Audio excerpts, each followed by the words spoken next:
Alex, welcome to the Retail Whore Podcast. Oh, thank you for having me. I'm so excited. I'm so happy you're here because I kind of stalked you. I'm not going to lie. I asked Matt for the introduction and then I stalked you at the show and then I followed up again. I was like, come on. So I'm Sometimes super that's just happy. what has to be done, you know? Whatever needs to happen, I'm so happy you're here. And it also, I'd said before, you're friends with my very good friend, Ashlyn from Serendipity. I do Yeah. her store. I love her. So we have that nice connection. Welcome to the podcast. Thank you. I'm so excited to be here. Tell everyone a little bit about yourself and then we're going to dive in. Yeah, my name is Alex Gagné. I own Chez Gagné. We've been in business for 9 years. My background is in like luxury customer service, marketing, that kind of realm. So we translated that into our business and we sell very funny items here. They're just elevated everyday items that give you a little bit of a giggle and have a nice experience for you. So that's what we do at Chez Gagné.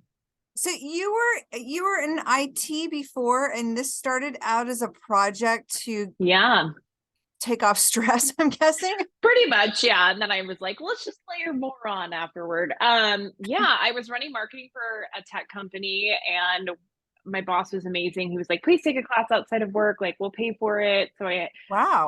on my lunches, this is back before like work from home was normal. We worked from home like a couple days a week, and then the other days of the week we would work out of the office in Irvine. So I was living in like Beverly Hills, West Hollywood area. I was down the street from Kitson, so on my lunch I would walk in and go look at their letterpress cards, and I was like, oh my god, this is so cool. I want to know how to make these cards. And I'd always made cards for friends. Like growing up my entire life, my mom was super big on thank yous, still super big on thank yous. Love that. And yeah, and so I had always made cards and I wanted to learn how to do this print form. So I found a class at Art Center of College and Design in Pasadena. I took a night class there. And then I think I took it like two or three more times after that. I just like loved it. The second I walked in, it was kind of one of those weird moments where you really are feel like you're home a little bit, like all the smells and the tactility of it. And it was just a very cool vibe. And I just knew I needed to be there. So it started there, just making cards and prints and typesetting type. Were you creative before? I mean, is this like, because you said you made your cards before, like, did you have a creative outlet when you were younger? And then that's why you were drawn to that? Because that doesn't I to me think seem like so. something normal. It's like a normal thing to be drawn to. Yeah, I think I've always been kind of like a creative person, but in an entrepreneurial way. So I've always had like little side businesses and like selling things and like always thought of like, oh, if you like doing that, like how can we make money doing that? So that's how my brain works. So that's just sort of how it began. And I remember we in college, I don't know that I've ever told the story. We got snowed in my first week of senior year for second semester, and it was right before Valentine's Day. And I had gotten all of these cat Valentines, and we had so much time on our hands that I cut them all out and put them on like sheets of paper and then made the cat say like weird things and then like sent them for Valentine's. And it was just like such a random silly thing. But then, here we are forever later and I'm Clearly. still selling funny cards with like cat paper clips on them now. But yeah, I've always done Valentine's Day cards for everybody, and I never really got around to Christmas cards when I was like in my early 20s, and I would always send Valentine's Day cards though, so that was kind of always my thing, and it's really translated into a much larger business at this point, much I know. larger. I mean, I tell this story often. Your product and Twisted Wares, I've always loved because of the F-bomb. And then, like as gifts started kind of picking up more and more of that and kind of pushing the envelope, I fucking went for it. I was like, yes. Yeah. And it was like in the pharmacy I was buying for at the time, it was our number one thing in the department. And I tell the story all the time on the podcast. It was like, as a buyer, your job is to continue to, find the items that are going to drive your business, and F-bomb Right. driving our business, let me tell you. And it was like, I pushed it to the point where we were doing stationery and your glasses and your mugs and their Yeah. some twisted, and it was like the tipping point was a customer came in on a Saturday, and it was like, I guess an old man or something. And he was standing in the middle of the section because we kind of had it like grouped together. If I was smart, I probably would have broken it up, but no, I decided let's group it all together, make it more impactful. F-bomb corner. And I guess I wasn't there, but I guess he was standing there holding something and saying, "This is why children are shooting each other." Oh my God. And freaked out, and then made the staff take it off the floor, stood there and waited for them to take it. And they were like, all like, I mean, no one there was from management was there, I guess. And it was like, the pharmacists are there, but they have nothing really to do with the gift department. And, I get this call of like, okay, we have to stop buying the F-bomb stuff. I'm like, damn it. So that was the end of that. But and our numbers have, let me tell you right now, our numbers have never quite been the same because I believe it. That shit sold. Yeah, it does. So tell me how you went from taking your class, like what was your first iteration of your products? So I was doing like stationery for friends, and then I was gifting it, and then I was doing some wedding invitations for friends, and then I started making cards, and I actually went into Ashland's store into Serendipity. At the time, it was not Serendipity; it was Treasures and Trinkets, or Trinkets and Treasures, back in the day. And I had asked her; she was so generous with her time with me, like going back, like I'm a little horrified that I even asked her at the time. But I was like, what, like, why do people buy cards? And she told me that if you could make someone laugh and have an experience with your card, they would likely buy it more so than any other card. And so I really took that to heart, and a lot of what we put out, especially in the early days, and even now, like what we do, our whole tagline is, if you can't make it nice, make it funny. So we have like a whole bridge section of a little bit of everything. And we made cards for birthdays and love cards, and just kind of kept going from there. And my first foray into like selling them was at Unique LA, in their summer market. And I think it was 2014. And then the year after that, I did the stationery show in 2015 for the first time. And it was just very serendipitous how some of that played out. I had signed up for Ladies of Letterpress, their booth that was at NSS at the time, the National Stationery Show, and I got put on the wait list because someone else was ahead of me. And then right then I had signed up for Paper Camp at the same time to learn how to wholesale the business. So it was just kind of a couple of like dominoes fell into a row for me. And then someone dropped out of Ladies of Letterpress. I took their spot, and it just flowed. Like everything that needed to happen just ended up like coming to fruition. And we did our first show in May of 2015. My sister came with me. I remember I did not sleep the night before, like at all. I was like so nervous.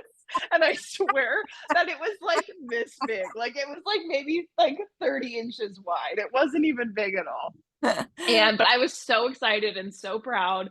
And we probably wrote like 30 orders that show. Wow. And I was like so excited. And I think that like everyone was so supportive, and they loved seeing like new independent people come in. And I remember Anne from Blue Ribbon General Store in Brooklyn. She was like one of the first people who ordered with me. And I was like so excited. And Word Shop, Jill at Word Shop. And like, it was just so fun and exciting. So I was still very much working a full-time job at that point. And so I left about a year later to do Chez Gagné full-time. And it was hard. I mean, I was working till like 2 a.m. a lot, just trying to like get that piece of the business rolling while also still dealing with my day job. And I could never do it now. I would just be so sleep deprived. I don't know how. No way. Right now, because Dave is building Fine Line's new showroom, and I am here with our 3 dogs that sleep with us. And like the old one decides lately 2:30 in the morning is an appropriate time to get up. And I haven't been able to go back to, so I literally have been like surviving on 4.5 to 5 hours of sleep a night. And I just hit my wall today, and I'm like, I don't know how you held a full-time job and stayed up all the way up till 2 in the morning doing your own. I think it was just adrenaline, and I was so excited to do it because it was something so new and fresh for me, and it was so fun, and like I loved seeing it in stores. And I think for me as a human, for better or worse, like if I do something, I'm all in, and I can't like half-ass it. It's like your whole ass has to be in it. So that's just how I operate pretty much anything and everything I do. And that was definitely the beginning of the business was like that. It if I wasn't doing my normal day job, I was working and doing Chez Gagné things. So Oh my God. yeah. Okay, there's two things you just said that I'm like, what is that? What is that? The ladies of letterpress, and then what was the other Yeah. one? The camp. Please explain those two things. Paper I've never camp. heard those. So let's go. We can go back to Ladies of Letterpress. Ladies of Letterpress was this like letterpress group of women. And so I don't even know if it's in existence anymore. It may not be. Because this was 2000 and this is 2015. Like this is 8 years ago. So it was a like kind of like a club of women. And we had like I think there was like a Facebook group and like an online group, just all like ladies who all did letterpress printing. So they Okay. had a booth that was like a shared group booth. It's kind of like the GCA now, like how they do like Greeting Card Association does it. It was kind of like that. And they had a group of us. I think there might have been like 20 of us that did it. So we all had like a little section within the booth. Oh, that's cool. So it was really cool. It was like a great way to like not commit to an entire booth that costs thousands and thousands of dollars, but Yeah. have like something to showcase and like dip your toe in without like a full-fledged commitment to like a 10 by 10 booth. And then Paper Camp is now called Trade Show Boot Camp, or it's turned into Proof to Product. Katie Hunt's the founder, and so she teaches small businesses, product-based businesses, how to wholesale in Wow, that that's market. fantastic. I had It's no really idea. interesting. She's awesome. She would be a great person on this podcast. I think I'm going to But ask you for her intro. yeah, she's great. And so I was in one of the first Paper Camp iterations in 2015. Was it 2015? Yeah, 2015. And it just really helped prep me to get ready for the stationery show. There was a couple of reps from Crow and Canary that were there. So they like looked at my line and they were like, yes, this like fits. Like, no, this doesn't fit. And they go over your catalog. And it was very cool. It was like a 2 or 3 day working kind of like almost like a conference, but like more one-on-one time and group session. So it was great. It was awesome. And it really helped wholesaling. And Katie did some business coaching for me along the way. And now I've been a speaker for Paper Camp many times, and it's just a really fun group of people that's grown a lot. It's been a great resource to learn how to wholesale. I was going to say that's a great idea, because I think I know in retail, a lot of people also, I'm going to open a store and have no concept of it and just open a store. And it's like, that seems relatively easier. I don't know why that seems easier than deciding to start a wholesale business, because, just the whole ropes of doing a show and setup and all the Yeah. rules and like, God forbid you set up at New York Now and it's like all union. It's like, it does make you wonder, how do you learn the ins and outs of that? So that's trial by fire. Yeah, that's what I do for sure. But like we did our shop from last April to like April of this year. We did a pop-up at the city of Glendale. It was only supposed to be a couple of months. It ended up being like an entire year. It was so much work. Like, and we have half of the product because of our brand. Like half of the Chez Gagné brand was in there, but then that was I your was like, space. yeah. And so then I was stocking for that store. I was buying other brands and like bringing them into the store and merchandising them, and ticketing turned out to be what I had no idea how time consuming ticketing was. I was horrified. I was like, this is the pits. Like, this is nuts. Getting everything entered in the system. It was probably like 600 square feet, 700 square feet. It wasn't small, and it had a lot of inventory in it. Like when we broke it down in March of this year, I kept saying, oh my God, how did I buy this much stuff? I didn't even realize I had bought this much stuff. Like I just couldn't. And then we still have some of it here because we're like, we sell it through our online website. But I was just horrified. I was like, oh my God, this is insane. And it was so hard, like the retail switch. I tell anyone that like I could help you run a wholesale business. I could start again and start a new business tomorrow. That's like a wholesale line, because I know it now. I've been doing it for 9 years. I know how to build a brand from a wholesale perspective. Yeah. Open a retail store? No. It's a whole host of issues. Well, I have to say, like, I love that you have, because what a great way to be able to at least test your own stuff. It's like, do small runs. So I remember, so you closed the store because I remember seeing you were selling off the inventory, but you still sell online the other lines. Yes, we do. Whatever's kind of like left. There's some brands that we still carry, like just because they match well with our product offering. So like we'll probably still carry them. But a lot of them that we carried in the store, like we wouldn't carry normally, like a ton of candy. Like that's not really like what we would sell directly online to our customer base. But in the store, like candy sold really well. So we sold a ton of candy and drink mixes and that sort of thing. Obviously, we don't love shipping heavy things. So drink mixes that are like in giant glass jars, I mean, they're huge to ship. So but it was a really great experience, and I'm so grateful for it. And the city of Glendale was amazing, and they their economic development council they were a big reason that we were able to do that, and they took a big chance on the brands that they bring in, and I think they don't necessarily know how it's going to go. And how did they do that? Because I never heard about, because I live in South Bay, so I'm never in that Mhm. area. How did the city of Glendale do a So pop-up shop? I think that my life, the universe, I put out, and then it just, it comes back at me. So I had been saying for a long time I wanted to have a retail store, and last year in early March I had been at the warehouse on a Saturday, which is not really my typical anymore.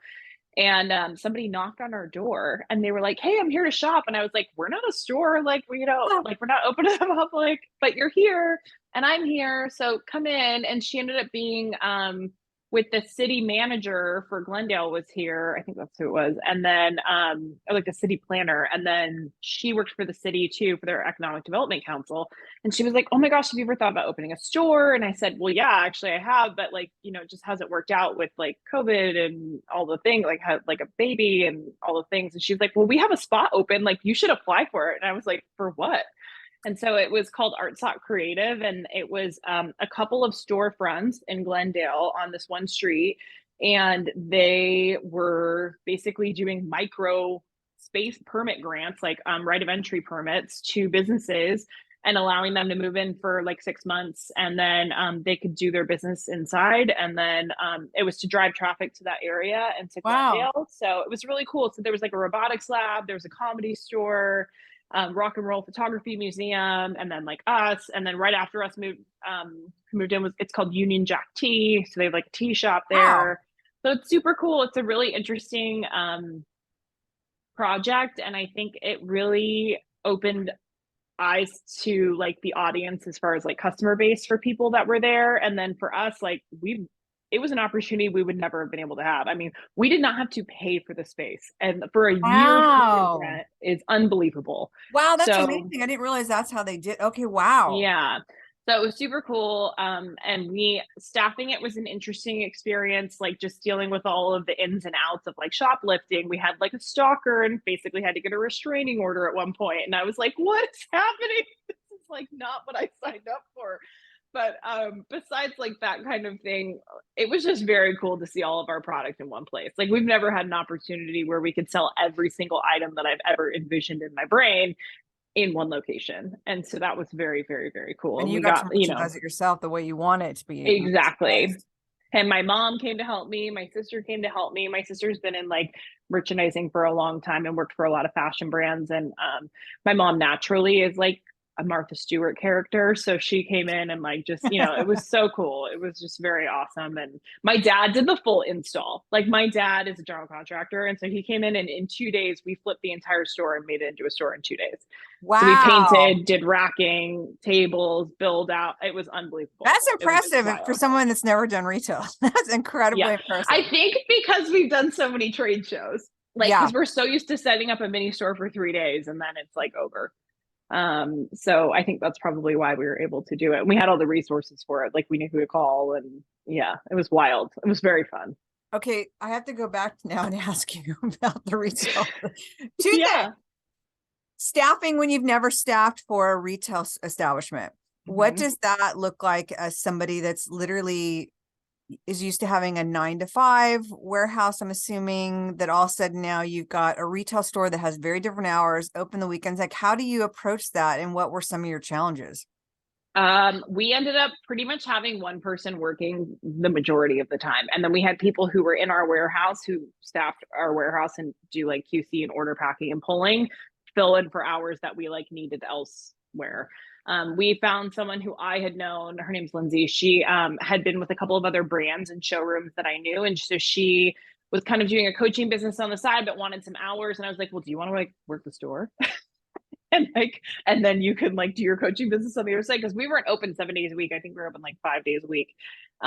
So that's how we ended up kind of staffing the stores with her. And then we filled in for like with our other people. And then I would be there on certain days. So it was hard to get staffing. Like it was definitely, it's hard to hire for here. It's hard to hire for the warehouse. So we seem to do better with word of mouth, anything. Yeah. Like referrals are always our best people and the people who stay the longest with us. Like the churn on that is like none. Like I have a couple people who've been here for 5 years and they like Wow. always joke that if they won the lottery, they would like still come work here for whatever reason. So, I don't know.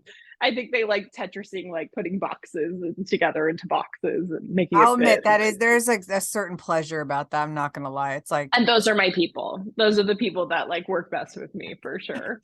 So, and then now I want to hear the stalking story because I'm oh sure God, now that you dipped your toe into that, now like I feel like, okay, we need to talk about that. this guy was coming in and he was like he would chat for a long time with my employee, and then he would like come back, and then he started bringing gifts, and she was like engaged and she was like, hey, like no.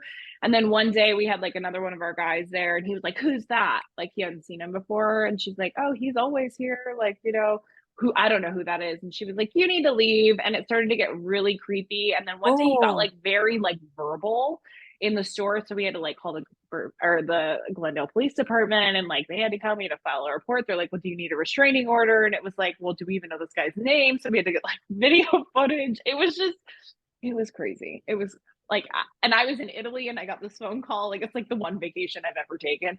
And I'm like with my mom and I'm like, what's happening? It's like 2 a.m. We're getting this phone call. And I'm like, oh my God, like this is insane. whatever happening? I mean, like, did The he? cops came and I think they did talk to him, and they were like, you can't come back here. And so he, as far as I'm aware, never did come back. But we like had to like kind of like step up our protocol. I was like, great. So we need mace, we need a rape whistle, we need like all this like other stuff. And I mean, Glendale is a safe city. The police department is 2 blocks from where our store was. So it was just, you know, there's weirdos everywhere. Yeah. Like it just happens and that sucks. And there was like a lot of teenagers in that area and we had like little crystals and like little whatever. And I think they just would like pocket them. And The shoplifting thing is like, I so keep frustrating. trying to get a loss prevention person because I came out of Anthro and Z Gallery Mhm. and like they both have heavy LP training, and it's like Yep. it doesn't exist for small boutiques, and it's like there's so Mm-mm. many things that you can do and there's so many things that you are absolutely not allowed to do. Like, I'm not even going to mention who, but a store, somebody, I mean, they get shoplift all the time. They're down the street from a high school, and those little shits, like their parents have Yeah. so much money. I mean, so much money.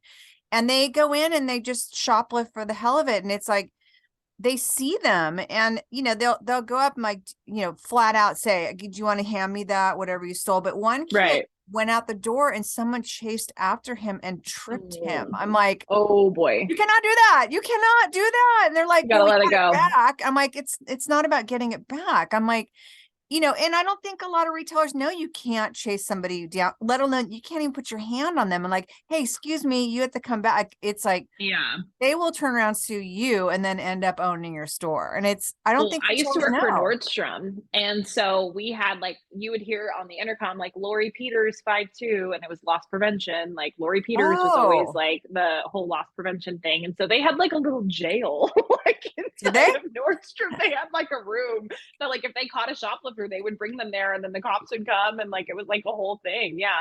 But I always they see had cops people all the outside. time dressed like in plain clothes, but like in normal people clothes, but they would have like a radio on them. And so you would like, you knew who they were if you worked in the store for sure. And then there was definitely people who like had their picture up like in the like offices that were like, these people aren't allowed in Nordstrom anymore. Like they're Yeah. not allowed to be here. They're not allowed to shop here anymore. You know, I there's think every nuts people store, everywhere. I think every store now is starting to, now that everyone's got cameras starting, I know Ashlyn has printed out pictures of people. Yeah. Because she'll go in, it's like, which is really smart. She'll notice like something really expensive is sold or is gone, and she's like, doesn't see it. She'll go check the register, doesn't see it, and then Right. she starts pulling film and start going through the film, and she's like, yep, there it is. Look at that. It went Oh right into their man. pocket. And it's like, it's crazy, like the loss of how much money, but it's always interesting to hear how it's Z Gower, and this is where we're going to leave this, but not Z Gower, but at Anthropology, we had a guy who I adore, because shoplifting mostly happens with strollers. Like, it's a very easy way. Either the parent goes, "Oh, I didn't know I took it," or they're actually putting things in, like, way to throw your That's kid under so the bus. Throw bad. your kid under the bus. But Making there's moms look bad. Yeah. one of the guys had the alarms up in the front with him, and when he knew someone would steal, he would casually drop one of those alarms in their cart. So then they'd go Yeah. strolling out, and then it would go off, and he's like, "Oh, I'm sorry, you got to come back," blah blah, and he always got it back. But I'm like, pretty sure that wasn't legal either. I don't know. Oh man. You need to like have someone who's like been an LP forever come on and be like, tell me your secrets and all the that's weird things. that's Yeah. so I'm trying to find somebody, because I just feel like, when hearing you say that was an issue, it's an issue for everybody. It's the worst Yeah, part of retail. It for sucks. sure. So tell me, now that you've started how many SKUs did you start? Well, let me back up. Do you have a letterpress machine? Did you buy one? I mean, you I obviously did. have to It if is the you're most expensive statue in this building. I have not printed on it in so long. Like it's really. been years since I printed on it. Yeah, I just don't have the time anymore to do it. But originally, I mean, I used to do all of our production up until probably like 2017. I was still doing a ton of our own production, like or 2018 even, like after that. Cause yeah, probably after that. Yeah, So maybe you send 2017. it out now. You're somebody Yeah, else. Czar Press in Irvine does all of our printing in house. So all of it's done in sunny Southern California. And then all of our fulfillment is done across the street now with an awesome guy named Henry, who him and his team, they like sleeve all of our cards. And then like we have paper clips I in our cards. wondered who does So that. they do that. It's, We used to do it it all in seems house. very My labor dad intensive. used to do it. I mean, my dad would sit in front of the TV and watch the Angel game and like sleeve cards for hours for me. Like, bless the man. And like, he's done Oh, hundreds of probably 100,000 cards. Like, my dad is the best. that's a good Um, man. yeah, and so we have found ways to outsource things that like are not a good use of our time or that we're like not dedicated into. So it's great because now he picks up at Czar, goes to him. They sleeve everything there. We send all of our envelopes, all of our cellos, all of our paper clips go there, and then they come to us, and then we have final counts on everything that comes to us, and we're billed for that. So it's like a beautiful system. So when it actually gets here, it gets put away in the drawers or gets put in the backstock area, so that we can, kind of keep count of it. But originally, it was just greeting cards. I mean, I think I debuted with 40 greeting cards in 2015, and then I think I did a release like in December or something like that, like a second release in the fall or winter. And then ever since then, I've kind of been on like a 2 to 3 annual release schedule. Now we're on two. We do with the big shows. So we do like a January release, we do like a June, July release. So we're just releasing a big one. I think last week when we were in Dallas, we like released a bunch of new products. And I mean, we have a lot of SKUs now. We have like close to 1,000 SKUs. I was gonna say, So. but how when you guys were first doing, and even now when you're coming up with the verbiage for this, like how, because it's not like you're really short, to the point, funny, like that. Like after a while, it's like, how challenging is it to find It that? is. It is challenging for sure. I mean, and a lot of the challenging thing I think comes from like if you see too much of something that other people are doing unconsciously, you are absorbing that. So it's like I have to have blinders on a lot of the time with like other brands. Like I don't want to see what they're doing because like I need to make sure I'm within my own wheelhouse. So we do a lot of like well, not a lot. We do like 1 or 2 a year. We'll do like a brainstorming session in house here, but throughout the year on my phone, I have like an entire note section of things that like I overhear or I think of are funny or I say out loud, and I'm like, oh, that'd make a great card, and like I'll write that down. My aunt Tina for this last one, she is the funniest person I know, and so she had made a joke about her birthday this year that she wasn't a day over 29 plus shipping and handling, and so that became one of our new cards. And so she's just a riot, and so things like that will like overhear from my like family or my friends, and then we kind of like doctor it so that it can be like a Chez Gagné thing. But there's a whole bunch of random things, and But I'm like, that would be a good mug, or that would be a good rocks glass, or a good wine glass, or a good card. So it just kind of varies on what it is. Because I mean, like they they cross over, but they don't. They all have their own personality, and like you just said, they're very Chez Gagné. I mean, it's like Yeah. very. So when did you start introducing? What was the second item that you introduced? We did wine tags originally too, and we don't have those aren't part of the line anymore. We still have some that we still have some that we're selling, but like they're like we'll never run them again. But they were like a wine and spirit tag. So you'd gift a bottle of wine with a wine tag instead of a card and like a I bag. can It's just a remember wine those. tag. Yeah. So that was like that. And then we did cocktail paper clips. It was like the next one because I was looking for wine glass paper clips and there was no such thing. So I made them. I like found a person who helped me source them. And so we did wine glasses, martini glasses, champagne flutes, a bottle. And so we did like a whole set of those. So we sold them in a set and then we put them on the cards because I was like, this is like, would be like a fun, like cute way to make a card like look a little bit different. So now I think we have like 40 different paper clip shapes. We have everything from Oh my God. paw prints, dogs, states, like any drink you can think of. We're doing a cowboy boot one for spring for next year. Those are in production right now. And like a snowflakes in production for next year. Um, yeah, we have just like all kinds of paper clips. So it's fun. And then from there we did mugs, and then it was rocks glasses, and then candles and wine glasses. And then we did shower steamers about 2 years ago, about 2 summers ago. And that category for us has just exploded. It's about What 25% of our made you make business. that jump? Because that, like, going from Mhm. hard goods into personal care are two Mhm. totally different production. Very, Like, so how very. what possessed you to decide, let's go jump into that arena? So I think the thing about our product is that, and it goes back to that experiencing. Like if people get to experience your product, they get to experience your brand. So like you're drinking out of a mug every day, like that's fine. But like if you're drinking out of a funny mug every day, like it's a little bit like more fun. And so anything we do is like a little bit it's on the luxurious side. It's definitely not a novelty item, but it's like a higher end novelty item. So um with the shower steamers, I had been originally looking at bath bombs and I was like, how can we make these like cool? And then I was like, dude, they're single use. Like I just can't get on board with that. Like that's just so they're huge and they're like, I'm like, I don't know how we make this work for our brand. And then the same company that I was sourcing with was like, well, how about shower tablets? And I'm like, what is that? And they were like steamer tablets. And I was like, oh, okay. Cause like I'm not a bath person and anything we bring into the line is something that I would personally use. I would never bring anything into the line that like I wouldn't use myself. And I was like, I'd use that. Like I take showers all the time. I'm a new mom. I don't have time to take a bath. Like that's insane. So I was like, let's do that. And then we started working with a box manufacturer to talk about how we were going to do the box. Cause I knew that was the most important piece of it was the actual like product, um, Packaging. Yeah. Are they, merchandising so packaging. is it a sleeve and they're sitting in there? Because I Yeah. haven't So it's bought like, those. Oh, so it's like a macaron sleeve. So cute. they're like a macaron box. So it's like a drawer. And so we worked with them on that. I had sketched out the design. So we worked with a product packaging designer who did the actual like CAD drawing, 3D drawing of the boxes. And then there was a big issue with the size of the tabs because there was a tolerance that they were allowed to have. So at one point we had way too many fat tabs and they weren't all fitting in there. And we like didn't know. It was a shit show. This has been one of the more challenging products I've ever produced by Yeah, far. because those little tabs have to be exactly however many Yeah. inches that have to be able to fit in this. Like You that's got to get 8 in here.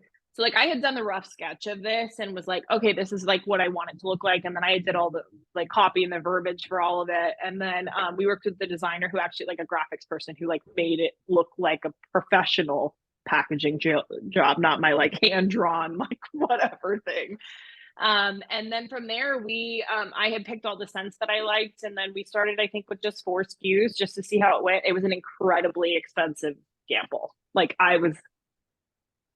it was all writing on it basically. Like I was like, all right, it was the most money we had ever spent on a new product to date. Like it was insane. I was shitting my pants. I was like, wow, wow. if this doesn't work, I'm so concerned. And so it worked, but there was also issues along the way. I mean, because they're essential oil based, and we had done neon packaging originally, they were like neon Pantone colors. The lab in Northern California who did all of our shower steamers did all the product pack out packaging for us. So when we started getting them, they were amazing. They were selling great, awesome. Then we started realizing that the essential oils were burning out the actual ink on the boxes Oh. because of the off gassing of the essential oils. So it was like Oh my turning the God. boxes a different color. And then at one point it was taking all the foil off of the boxes. Like you could Holy like shit. smear it. It Who was knew? awful. No one knew. It was a total science experiment. So that was a nightmare, and we had to like redo packaging for the entire thing. It was so expensive, and I was like, oh my God, this is, I don't know if this is gonna work. Like, and then we were having issues with the tablet size. So we've been able to like really rein that in over the last like year. And then the actual boxes themselves, we had to get rid of the neon Pantone color because for whatever reason, the neon and the essential oils like made a weird chemical reaction, and it just would chemical burn out the box. Like the color would go from like orange to yellow, Wow. or it would be like green to yellow. It was really weird. So, So, but it's been great. So I think we have like 13 in the line now. We'll add more for spring next year. We didn't add new for summer, because coming up with the actual like fragrance formulation, is a really difficult task. Like getting that I was going to ask because piece I done. I did a candle line for Rock Paradise during the Hmm. pandemic. I Yeah, was asked to create a candle for them, and I sourced the candle. The fragrance, like all, it was intention based, like it was a whole thing. And yeah, the scents, like just trying to go through the scents, and it was at a candle manufacturer that had not like non-computer or like whatever, like something where I wasn't allowed to go there because they were producing candles for yeah, some big name. So I'm used to, like, I could go to the library. There's another library of a guy that makes them for like Flamingo Estate, like, and they're like, right. come on in, you can smell the scents. This one was like, no, you can't. We have to send it to you. So I'm going through the list of like, no shit, like 2,000 fragrances, and it's Oh like yeah. trying to figure out like, what is this? Like, I mean, Hmm. half of it you can ID, and then half of it's like, I have no, so like, it was like tail on the donkey. Like, I don't know that one. Let's try that. Right. And getting them all in, and then realizing, okay, these all suck. And then the back and forth of the It's scents, so hard. such a nightmare. I have such respect for people that do anything, one, in production, but two, in fragrance based. It's crazy. It's hard. And we're limited because we do everything that we do has to be phthalate free. So it can't have like most scents have phthalate in them. And like for me, I'm like, we're not going to be smelling it all day long here. And it's like, it's just, we don't put it in our products. So in our hand cream and our shower steamers and new products coming out, it's like, that's a big thing. It's like all clean vegan beauty. It's like all clean. So my kid could use it, or I can use it and feel good about it. But with the scents, like I had found a couple of candles that I really liked, but I knew that they weren't phthalate free. So I had sent them to our lab, and I was like, can you guys reverse engineer these? They send them out to like a scent company. They'll try to reverse engineer it and come up with like 3 comparable scents, which it's amazing how different all 3 of those scents could be for the same thing. We just did it this week, and I was like gagging on one of them. I was like, oh my God, no. And then the other 2 were like, okay. And then some of them you're like, are these different? You're like smelling, and then you got like coffee beans, and you're like, I don't know. And then you have to step away, and then you can come back I'm to it. getting a sinus headache just talking Yeah. about We this. actually just had a new guy who was starting on Monday, and he only made it 1 day in the warehouse because, and I don't smell it. I don't even smell our warehouse Because anymore of the because it scent. smells, but yeah, it gave him like a headache because I mean, we have 13 different styles of shower steamers in house. So it's like when they're all the scents together, it's a lot. Yeah. I can't smell it anymore. People, when I get out of my car, they're like, oh my God, you smell like your warehouse. I'm like, is that a good thing? Like, I don't know. And they're like, no, it smells great. And I'm like, okay, that's Yeah, good. the scents, I can't, like, because I work for Stephen Young, and we have a massive personal care section. And Yeah. once they start opening those diffusers and the Oh, candles, yeah. like, I can't, I literally, I have to start the day taking 3 Advil to try, hopefully, to stave it off. But I can't work in that section because I get these raging sinus headaches. Yeah, it's crazy. So for me, like, there's a couple of some of the new stuff that we're doing. So I had asked the team to smell everything because I was like, hey, like, and a lot of them were going off like, I could smell this all day long and be okay with it. It was like what they're, I was like, no, but do you like it? And they're like, well, I could tolerate it all day. And I'm like, but that's not what we're doing. Like, that's not what this scent test is I can for. smell this all day long. Do I love it? Yeah. No, but I can smell it all No, day but I long. could handle it. So I'm It like, doesn't give okay. me a headache. That's interesting. So that's like a lot of like the new product development that we do. And like I remember back in the day with cards, like I could come up with a release 2 or 3 weeks before a show and be like, yeah, it's done. But now it's like I would have my reps would kill me if I did something like that. Like I'm working on all of our spring for next year right now. And like it really should be finalized like in the next couple weeks, like especially for this stuff. So um anything scent based takes a really long time just because the back and forth is so time consuming and the lead times are just so long. So I yeah. so you added the 2 hand creams and the bath steamers, and then Yep. you've got mugs, rocks glasses. Candles, which we're Candles. discontinuing honestly because the margins Really? are not strong enough for us for Mm. wholesale, like the way that I want to produce them. Like I want to do a coconut wax blend and I want it to be like this. And it's like the margins just aren't they're not Yeah, good enough for what we do. It's just yeah. not, and there's damages and like it's just there's like it's not worth the headache anymore. It's just not worth the headache anymore. But we are going to keep our match line. Our matches have done so well in the last year. We do them out of like a perfume bottle, so they're and we had like a They're custom so top cute. made. Thank you. And then we had like custom match colors done so that we could add to the line so it looks different. And then we have some new stuff coming out for next year that I'm working on right now. So that's fun. What does the summer show look like for you? Oh, well, wait, okay, back up. When did you go Yeah. from being on your own to having rep groups? So I had a rep in Los Angeles probably in 2000. I don't know if it was like fall 2015 or if it was in like 2016, but she was a local LA rep. I literally brain farting on her name right now, but it was her company was called Counterculture. Never I even don't heard know. of I that. can't even remember. I hate that I can't remember her name at the moment. She was awesome. I'm very grateful for her. She like took a chance on our line in the beginning when it was, I mean, it was just me for forever.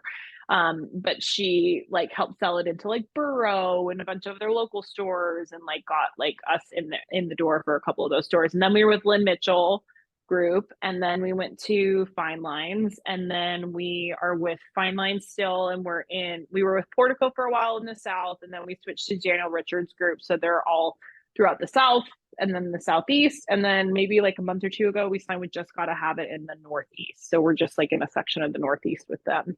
Um, so we've been working with reps a long time. Like, Do you love, I mean, because I love the fact that all of a sudden your product just goes from what you're able to kind of show and here and there to all of a sudden just this explosion as it goes out with all the yeah, reps who take it out to all these stores that, I mean, I don't even know if you'd be able to know half the stores that they all know because they've got their, I mean, mm-mm. it's like, it's so incredible to see when reps take lines out. Yeah. And like I will say this is that I was like a serial stalker online of like brands that I loved and like where they were carried. So I sent cold packages of products from day one. Like I would like handwrite notes, send them like a couple card examples, send them a catalog, send them like whatever, like all the time. Like I probably did 10 a day for Did years. did you have a lot of people? Absolutely. Because your Yeah. product's so good, I can't imagine somebody going, nah, we're gonna pass. I mean, it's Especially the letterpress quality of it, like it was just like I took so much pride in like how it was printed because I had done it and like knew the quality was there and like I also thought it was like a very funny card. So you know I felt pretty proud and strongly about the actual product itself, so I felt really good about it. um Back in the day, this is part of the reason why I think I did this. Like, I know that I take a lot of my knowledge and my past jobs into my business now. Like, working for Nordstrom, your customer service background is massive. I mean, yeah. it was just an absolute behemoth reason I think we've been successful is the way that I've approached the business and approached our customer base and like treating them with respect and like giving people the power to make their own decisions. And like, we will always take back something if it's wrong. Like, we Just to are say, the first people to own it and be like, hey, no problem. We'll like, you always want to like you never want to leave a sour taste in someone's mouth. Like people will always, they may not remember exactly what you did, but they definitely know how you made them feel. And so that's kind of, is that I'm big all on from that. Nordstrom's from your Totally. From them. And then I also work for Hillstone. So like the Houston's restaurant chain. So I have it from okay. like the retail side of it. And then I have it from like the hospitality side of it. It was really strict and very informative in that world. And then I worked in luxury PR marketing after that. And One of our clients was Pop Chips, which back in the day we were doing their Yum. like launch. And so they did a handwritten note. Well, we wrote them, like thousands of them, and we sent out hundreds of thousands of bags of Pop Chips, like to people all over the country. And so their whole thing was getting that product into the hands of people so that they could try it and see it and like it. And for me, that was when I started my business. I was like, I want people to like get it in their hands and see it and use it and like it. So I kind of translated that into like our own business in a way. Is that something that you suggest to people, like when you're doing as the speaker from on paper camp and whatnot? Is that one of the things that you suggest? Because I think for people listening, whether they're a manufacturer or even a retailer, is I don't think a lot of people think about sending things out, or I think that they're a little bit uh intimidated by it, of like, what are they going to say, or I'm gonna, Yeah. I think I'd be curious to hear it from like a store's perspective of like, I mean, I'm sure they don't want to get like a million items in the mail all the time, but at the same time, I know that even some of my friends' brands, like Sam from Near Modern Disaster, will like send like a card with her new release, and I'm always like, oh yeah, I freaking love your line. Like it's so funny. Like it's such a good like reminder for me. Like I should order from you, and like I love it. Um, but my big thing was like, you kind of, in that way, you have to pay to play. Like I was like, no one's gonna just know my line because I was at a show one time. Like, so Yeah. I needed to be able to spend money to make money. And so I needed people to be able to see it. And that was like a big reasoning behind that for me. I think if you only send a postcard out, I don't know that that's going to be as effective as if you sent like a, an envelope with like a handwritten note to them with a card or something like that. Well, I So feel like because I used to have, I had 3 stores at Fred Siegel back in the yeah, day, and it's like, I loved when people would send us samples, because it's true. It's like I did the shows, but there's a lot of lines that don't even show at the shows because they can't of afford it. course. And it's like, It's so expensive. to be able to It's so send expensive. something, and yeah, I think cards, and I think postcards and like other pieces of mail, I remember just like throwing all the way. But when somebody sends Yeah, you a box, like, oh, what totally. is this? It's like a gift. It's like, and then when it's something amazing, I think that that's a great piece of advice for people, manufacturers. But I even think retailers could do it too, is like send out something. Is just like, I always just I'm so huge on when you said thank you cards. Like that's one thing, like with my staff, like it was mandatory no matter what, even if they bought a pair of socks, sending them a thank you card. And it was like, I still believe in that. I still think sending a thank you card as opposed to a text, like it irks the fuck out of me, like to get a text sometimes like, hey, thanks so much for stopping in. It was like, you're welcome. Like I mean, it's like, it's normal because no one sends Yeah, mail anymore. But like mail, to me, to get a customer, to have a lifelong customer, is like something like where there's something tangible in their hand. You remember them, then you remember their name when they come in the store, and how their vacation was, and how's your dog, and totally. all of that. I mean, that's my customer service is like, it's that's why I was interested about Nordstrom's way, because I mean, that to me was everything, is customer service. Yeah. I was listening to a podcast on my drive today, with Mel Robbins, and she talked about gratitude and being thankful and how they're different. Mm-hmm. And like, being thankful is almost like out of a transactional thing. So it's like, I'm going to thank you for being on this podcast. Like, yes, of course, that's the right thing to do, be thankful. But gratitude comes from a place of genuinely impacting somebody. Like, I am so grateful that you gave me this opportunity because I love this brand and I love sharing it with people. And you giving me this space really makes me feel welcome and loved and appreciated, and you made my day by doing this. Thank you so much. And like putting that in a card versus like just saying thanks as they walk out the door, it's very different. So it's like, I think, come from a place of gratitude with this Yeah. business because it's a humongous piece of our lives and like what we've really dedicated ourselves to and built our lives around is this business. So it's not just a transactional thing. It really truly comes from a place of like gratitude and loving what we do to impact other people. And it might just be a shopping experience for some people, but like we enter people's homes and we are part of celebrations and part of life pieces. And I Yeah. think that's like a really cool thing about what we do. And that's why I love doing what I do. Um, I I'm excited. Okay, I was like just totally lost track of time. Oh my God, this is what happens when you get old. I'm just telling you right now. Okay. um, with the show, this is going to come out most likely after the show season. But what Uh-huh. are you looking forward to for the shows? Because are you're show, you're since you have the show We now do all of them. and you're going to be at all of them. Yeah. So we were in Dallas last week. We'll be in Atlanta in 2 weeks. We'll be at the Vegas Market with Fine Lines in at the end of July. Then we'll be in New York for New York Now. And then I was thinking I might go walk like the 2 European trade shows in September. So we'll see. It's just for us, it'll be an interesting distribution game over there. So I'm just trying to kind of like see what else is available at this point. So, But I but love we that do them all. I love that you're like gonna go kind of like investigate that for Yeah. growth. I mean, I think that's smart. Yeah. I think there's definitely a market there for us. And I'd be curious. Hell yeah. And I'm a big person who I don't think I have a lot of regrets in my life because I just kind of do what I want to do. And I'm like, well, and if it sucks, it sucks. At least I tried.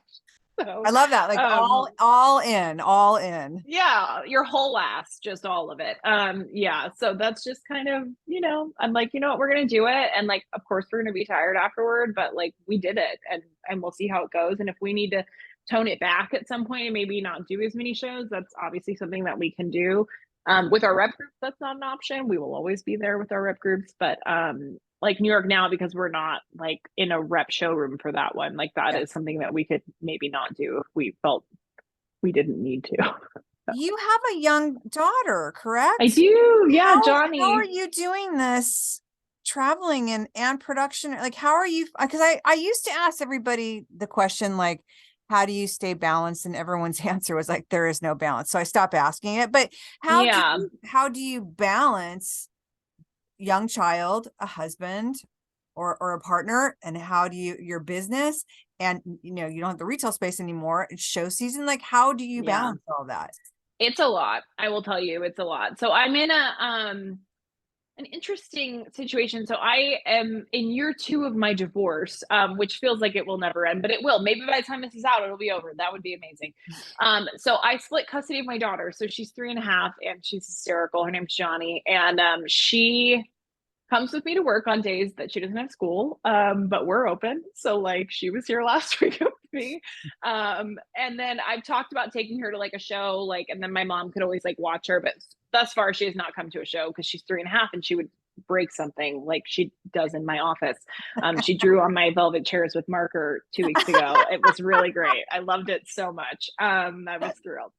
But my her dad we kind of trade schedules. He's in production, so sometimes he needs to be gone for work traveling and then I need to be gone for work traveling. So he's used to that circuit though. I mean, we were together for a long time and he knows what it's like for show season. So it's hard though, like she gets bigger and like I really miss being with her, and so that's really hard for me. And it's a lot. So the days I don't have her, I'm here, like I'm in our office very, very early. I'm like a natural 5 a.m. waker. I can't help myself. So I will be here like at 6 if I don't have her, and I'll work like a full day. And then when I do have her, I dip out early. Like I'm able to do that now because I put in so much work into this business so that it's operating without me here in the afternoon. It's fine. So, we have the team can manage, and I can take her to gymnastics or whatever, but I don't have her certain days of the week. So, that does help in a sense. It's hard because I miss her, of course, but in that way, it has worked for me to be able to travel and do my schedule the way it needs to be for the business. But I don't know how sustainable that would be.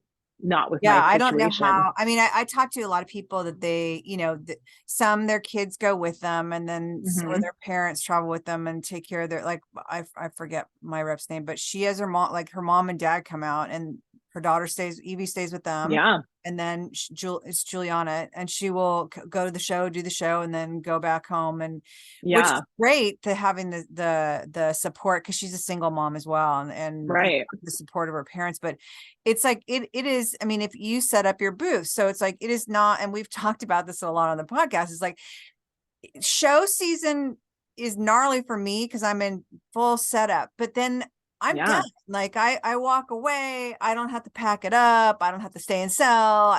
You guys, like, you're setting it Yeah. up, and then you're doing the show all day and you're writing orders. And then sometimes a lot of people are taking people out for dinner at night, and then you got to Yeah. pack it all up and then schlepped to the next show. You guys It's have, hard. yeah, it's I Erica, who's our huge wholesale respect. director, she is the champion of New York now. Because for me, how I make it work so that I can like still see my kid and not be gone for forever is I leave Thursday morning, I get in Thursday night into New York. The next morning, we set up all day Friday, we set up all day Saturday. If the show starts Sunday, I'm at the show Sunday, I'm at the show Monday. I'm on the first flight out on Tuesday so I can pick up my kid from daycare on Tuesday afternoon. So I'm gone Thursday to like Tuesday morning. And then Erica rocks it out from Thursday to Thursday, which is exhausting. And like we Yeah. are taking out customers and we are going out to dinner, and like it's a lot. And like as I've gotten older and like I'm a mom and like I pride my sleep more than I ever have in my life, like I say no to things now. I'm like, I Yeah. can't. I'm sorry. This is why I have to go to this is bed. why I have no social life, because I say no all the time. Yeah, it's like I would rather get a good night's sleep and be nice to my customers who are in the booth than like be like, yeah, I gotta see that Broadway show tonight. Like I can't.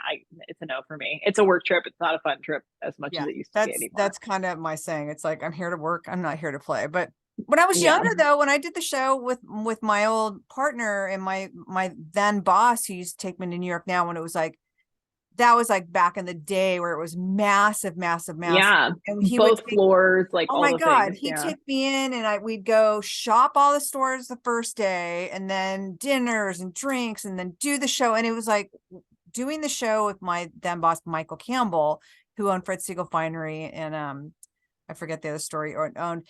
And it was like, fuck, like we would hit the show floor like literally like 8:30 for coffee, and then it was like all day until the show Oh doors yeah. closed. I don't even stay till the doors close now at this point. I was like, oh my God. And then it's like, okay, we're going out to dinner now. We're doing that. I mean, I could never do this now at 57. Like, hell no. Like, I think it's a lot. It's a lot of social output. Like and yeah, I'm like an extrovert by nature, but even for me, like yeah. Dallas last week, I was there for 2 days in a row and I left beside myself. I was like, I am so exhausted. I slept like 9 hours the night I got home. I was like, I went to bed at 8. I was like, I don't even care. I'm going to bed at 8. I can't believe I didn't see you, because I was out there. I was part of the Style Eyes We were at the program. Daniel Richards showroom in the Trade Mart. Did you I go over went, there? yeah, I went through there because my Style Eyes, I focused on it's friendly. It's the little swizzle stick. Well, the Oh, swizzle stick friendly. girls. Ashley. Friendly. Yeah. Yeah. So she was who I gave, because we had 10 Stylized awards or Yeah. whatever you want to call them. And I love them. I love their Yeah. product. She's And hilarious. I love her. I didn't even, because I now that I'm saying that, in one of her Instagrams, she was like, oh, our friends at Shay. I didn't even register when you were just saying that. Wow. You're kind of in the zone when you're there. Like it's just like all things that are happening around you. You're just like, is this? It's Am a I great sleeping? Am I showroom though. walking? I love that Oh show. yeah. They've done an amazing job. Like Dan has been around forever and done all the things, Yeah. but like his team does great. Like Russ and Maria, they're amazing at what they do. They curate a hell of a beautiful display. So Yeah. I'm excited for Atlanta because we're in a new spot in their showroom. We've like moved up to the front and I'm so Ooh. excited about it. So I can't wait for that. I can't wait to see what it looks like. I think wish we're I was getting a in disco Atlanta. ball. That's one of my favorite shows. Like I'm It's a loving great Vegas now that Vegas has got that steam behind it, and right. Atlanta is always still very deep in my heart. Yeah. It's easier to get lost in Atlanta than it is in Vegas. Yes, ma'am. So Yes, ma'am. yeah. Okay, so I'm going to actually tell, because I kept you long enough, but three questions. One Yeah. is, what are some of the new products that we can keep our eyes out coming down, both this show and for 2024? For this show coming out, we have like 30 new cards. So those are really fun. I like love all the new cards that we have. And we have a ton of new notepads and journals for this show. So I'm like so excited about those. Yay.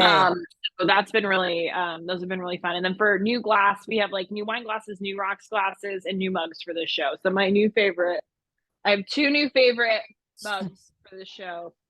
They are Wildly Annoyed and Bad Bitch Energy. So Oh my God, I need a Wildly Annoyed. you and Erica. She was like, that's my new cup.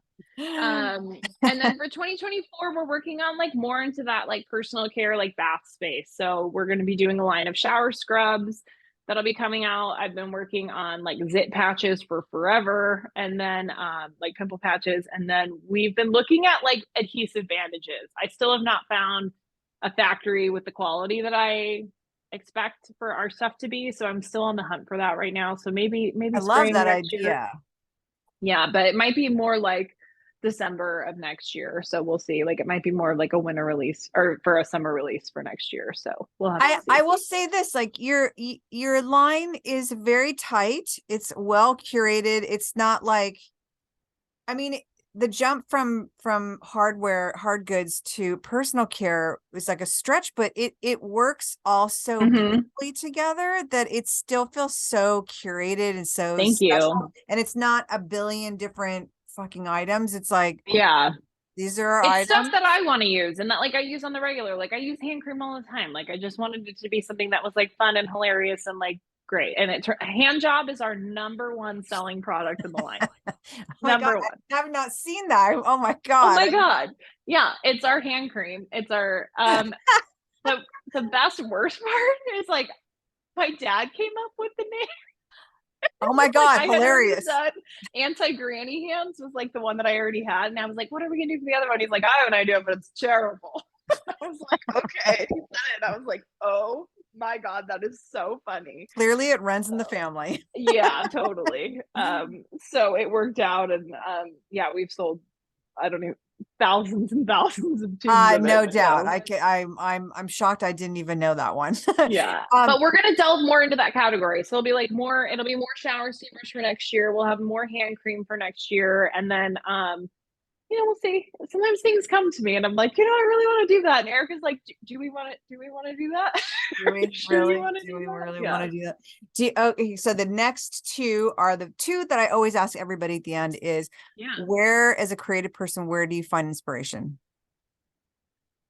With my family, I think being with my family is like because we're just about like so Chez Gagné is what we called my house growing up. Like my last name is Gagné and like Chez means like house casa. And so it's all shit we say to each other. So a lot of it just comes from being with everyone and like just listening to us talk to each other and like laugh and it really comes from that. And then I kind of see like what my mom's into, like what my sister's into, like what I'm into, what I'm seeing that's like kind of trending. But like being creative for me is like being with my family, like because they're just my source of seriously nutsos inspiration. So I love that. for me, That's the best yeah. answer. And then a piece of, or the best piece of advice you can give to either somebody just starting a product or a new entrepreneur or, someone starting out. Very, very serious. Ah, Um, my whole thing is like just do it. Like you never know unless you do it. It's always a no unless you try. Um, there's educated guesses for sure, but like I'd rather be lucky than smart or good. Like and a lot of being lucky is taking that jump and risk because you don't know if you're lucky until you do it. yep. So I think, take that risk, take that opportunity. And it is truly always a no unless you ask. I love that. I always say just jump. Like that's literally Yeah. my whole, I mean, that this whole fucking podcast is like, Yeah. I'm gonna start a podcast. Like I have no idea what I'm doing. Like It's fine. I love it. but I have super smart people behind me that do all of Yeah. the stuff that you need to be super smart about. And I do what I got in trouble all in high school for is talking. So it kind of all has worked out. It worked itself out. I love it. I Alex, totally relate.